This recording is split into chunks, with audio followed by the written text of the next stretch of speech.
یا ان کی مثال میں کسی ہے کہ آسمان سے برس رہا ہو اور اس میں اندھیرے پر اندھیرا چھا رہا ہو اور بادل گرج رہا ہو اور بجلی کوند رہی ہو، تو یہ کڑک سے ڈر کر موت کے خوف سے کانوں میں انگلیاں دے لے، اور اللہ کافروں کو ہر طرف سے گھیرے ہوئے ہے۔ قریب ہے کہ بجلی کی چمک ان کی آنکھوں کی بصارت کو اچک لے جائے۔ جب بجلی چمکتی اور ان پر روشنی ڈالتی ہے تو اس میں چل پڑتے ہیں، اور جب اندھیرا ہو جاتا ہے تو کھڑے کے کھڑے رہ جاتے ہیں۔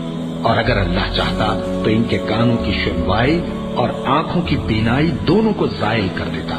بلا شبہ اللہ ہر چیز پر قادر ہے۔